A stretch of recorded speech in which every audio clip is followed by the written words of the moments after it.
अब इसको समझने के लिए साधक को स्वाध्याय की ही बहुत आवश्यकता है। भक्ति प्रकाश, आत्मिक भावनाएं, प्रेम प्रसंग इत्यादि। और यहाँ पर वह श्री रामायण का प्रसंग, जब भगवान श्री रामचंद्र जी महाराज ने बाली पर बाण चलाया। जब साधक इसका अध्ययन करेगा तो ये सारे प्रसंग पूर्णतः शब्द अर्थ तो कोई भी समझ लेगा, परंतु इसकी गहराई गुरु महाराज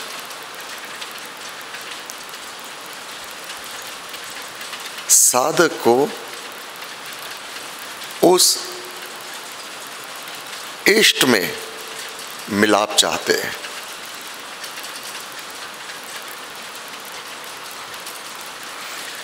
आत्मा को तो वह सदैव सर्वत्र रहना है। नाश केवल इस शरीर का है। एक बार फिर आरंभ में नास्तिकवाद की असारता दिखाकर आस्तिक भाव दर्शाते हुए, और श्री स्वामी जी महाराज ने आस्तिक भाव पर सबसे अधिक जोर दिया। प्रत्येक सभा में जाप करने से पूर्व श्लोक वृद्धि आस्तिक भाव की। जब तक आस्तिक भाव जागृत नहीं रहेंगे, शुभ और मंगल आत्मा का ये संभव नहीं है। अब आस्तिक भाव अपने आप में इसका बहुत विस्तार है। अपनी वृत्ति,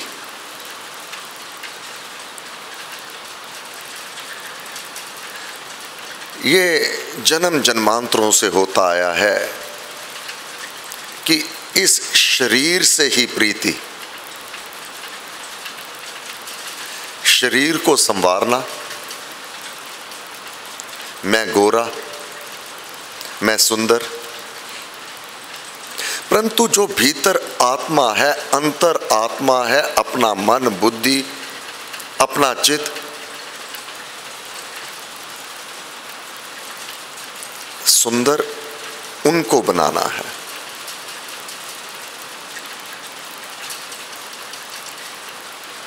अपने लक्ष्य की प्राप्ति के लिए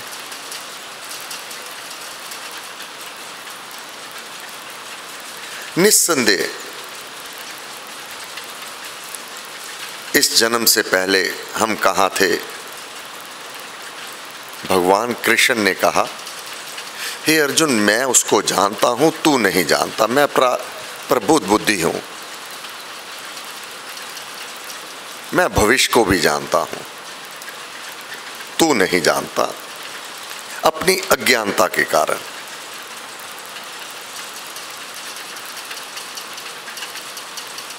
अब साधक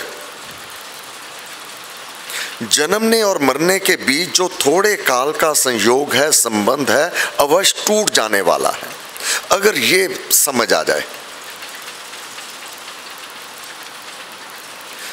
थोड़े काल का संयोग, इस आत्मा को जो शरीर मिला है ये कुछ समय के लिए मिला है। आत्मा तो सर्वत्र सदैव रहने वाला, वह उस ज्योति का प्रकाश है, परमेश्वर श्री राम की। अब थोड़े से काल के लिए ये शरीर मिल गया। अब इसमें रहकर ये शरीर धारण अपनी आत्मा का जो बंधन प्राणी ने अज्ञानता से नास्तिकवाद में रहते हुए जो जो बंधन डाले हैं उनसे मुक्त करवाना है।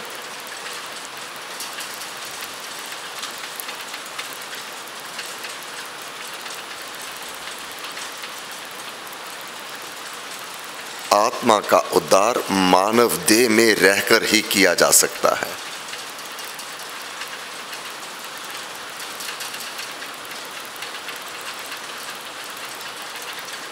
अपनी आत्मा को आत्मा ही आत्मा का मित्र, आत्मा ही आत्मा का शत्रु, अब यहां पर देहवान आत्मा कह दिया इसी दूसरे अध्याय में। अर्थात आत्मा को देह प्राप्त हुई है, देहवान आत्मा।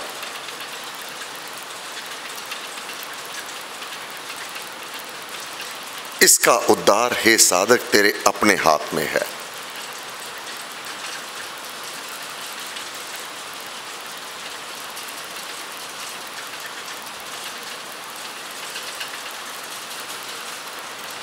ये दुनिया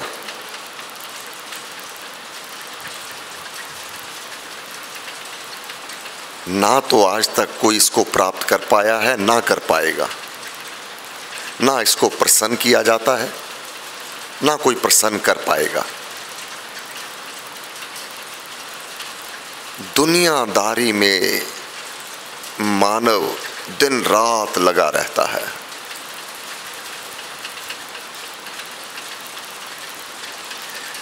कोई राजा हो जाएगा, दो ही ढंग हैं जीने के, या तो इस लोक को बहुत से संवार के बस उसी में विचरते रहो।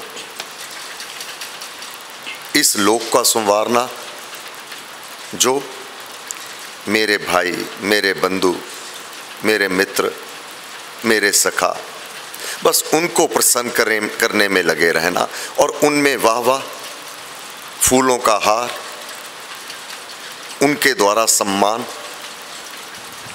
इसी में प्रसन्न। उन्होंने तारीफ कर दी, वाह ऐसा तो हो ही नहीं सकता, ये तो बहुत ही अच्छा है। इसमें ही उलझ कर रह जाता है मानव, यथार्थ से बहुत दूर हो जाता है।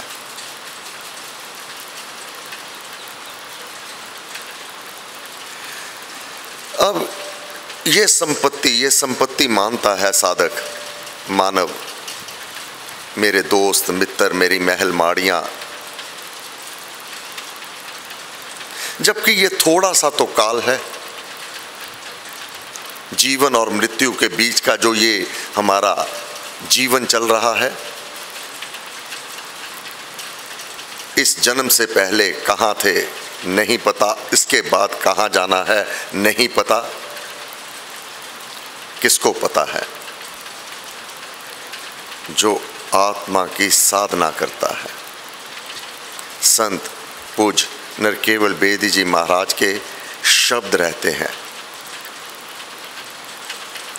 कि जब मकान बदलना हो, ऐसा नहीं पहले को तो खाली कर दिया, कहाँ पर जाना है इसका अभी विधान ही नहीं किया। पहले जिस मकान में जाना है वहाँ उसका ज्ञान हो, मैंने ये स्थान छोड़ना है और उस स्थान पर जाना है। ये साधक किया करता है अपनी साधना द्वारा।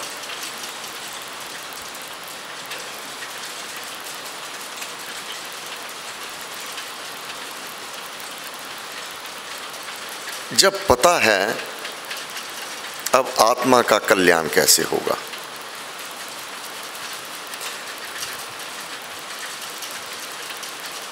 ये लोक सुधारने का तात्पर्य इस लोक में वाह वाह करना, परंतु विचार करे कोई राजा है अथवा प्रजा है, उसको ये लोक का त्याग करना है। कोई अमीर है चाहे गरीब है, शरीर का तो त्याग करना ही है, चाहे कोई गृहस्थी है चाहे कोई सन्यासी है, इस शरीर का त्याग करना है। अंतर कहां पर होगा? केवल इस लोक में क्या पीछे छोड़ गए, बस ये तो अंतर हो सकता है। राजा, रंक, अमीर, गरीब, सन्यासी, गृहस्थी, देह का त्याग करके जो कुछ भी उसके पास है, अपने कर्मों को छोड़कर यहीं पर रह जाएगा। राजा अपनी रानी को छोड़ जाएगा, अपने महल को छोड़ जाएगा, खजाने को छोड़ जाएगा, बाग बगीचे छोड़ देगा, मरना तो पड़ेगा ही। साधारण व्यक्ति जो काम काज करता है, खेती का धंधा करता है, अपना खेत छोड़ जाएगा, गृहस्थी अपनी दुकान कारोबार छोड़ जाएगा, और कोई बहुत अमीर है अपनी शान शौकत को छोड़ देगा, और कोई बहुत गरीब है, एक पोटली है, वह भी यहीं पर छोड़ देगा। अपने बच्चों को छोड़ देगा, एक थाली जो कुछ उसने बना रखा था उसको छोड़ देगा। एक सन्यासी एक अपनी कुटिया बनाई हुई थी वह भी छोड़ देगा, साथ तो कुछ भी नहीं कोई लेके जा सकेगा।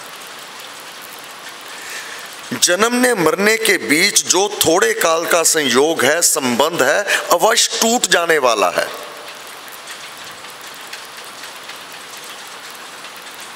फिर ये थोड़े से काल में जिसके लिए हमारे शास्त्रों ने बार बार चिताया है, सचेत किया है, जगाया है हमें, ईर्ष्या, जो बांधने वाले हैं। अब तेरी आत्मा, अब देहवान आत्मा शब्द प्रयोग है भगवान द्वारा। अब कौन सी दे देगा तू, ये खुद इसका निर्माण कर रहा है अपने भावों द्वारा।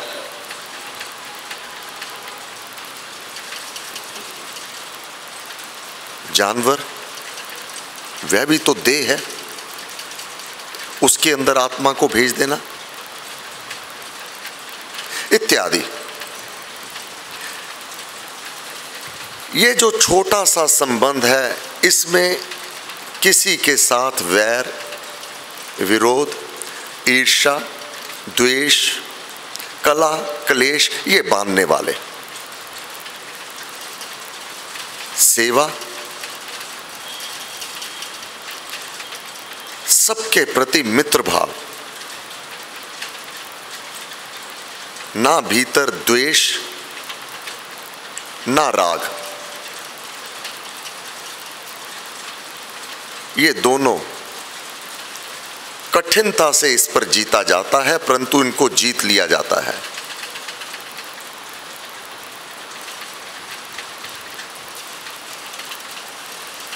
अगला श्लोक, मोह, ममता और माया में फंसे हुए मनुष्य प्रायः शरीर से पृथक आत्मा नहीं समझते।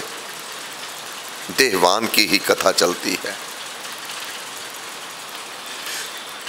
ऊपर स्वच्छ वस्त्र, अगर भीतर स्वच्छ नहीं है तो ऊपर की स्वच्छता केवल इस लोक में जो यहीं पर रह जाएगी। भीतर की स्वच्छता अति उत्तम। वे देह को ही सर्व स्वयं मान बैठते हैं।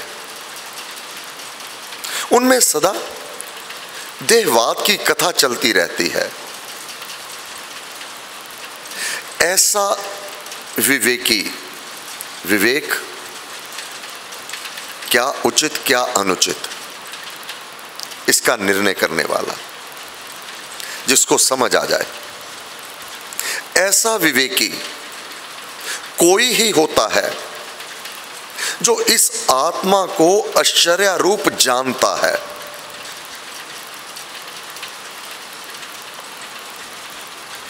ऐसा विवेकी कोई ही होता है जो इस आत्मा को आश्चर्य रूप कोई साधारण नहीं है। ये आत्मा किन शक्तियों का स्वामी है? आत्मा जो तेरे भीतर है, तेरे लिए क्या कुछ नहीं कर सकता। आश्चर्यचकित हो जाए मानव कि मेरे अंदर ही वह शक्ति स्थापित है और मैं दुखों में, कष्टों में, संताप में, अपनी अज्ञानता के कारण वह महान शक्ति को प्राप्त करते हुए एक बार उस आत्मा को तो जानकर देखो।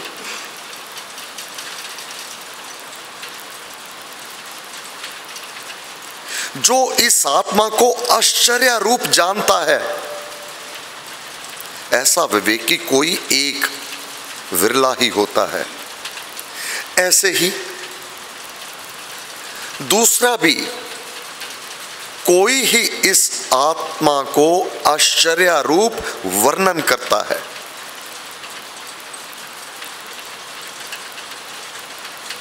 अन्य भी कोई ही होता है जो इस आत्मा को आश्चर्य रूप सुनता है और कोई ऐसा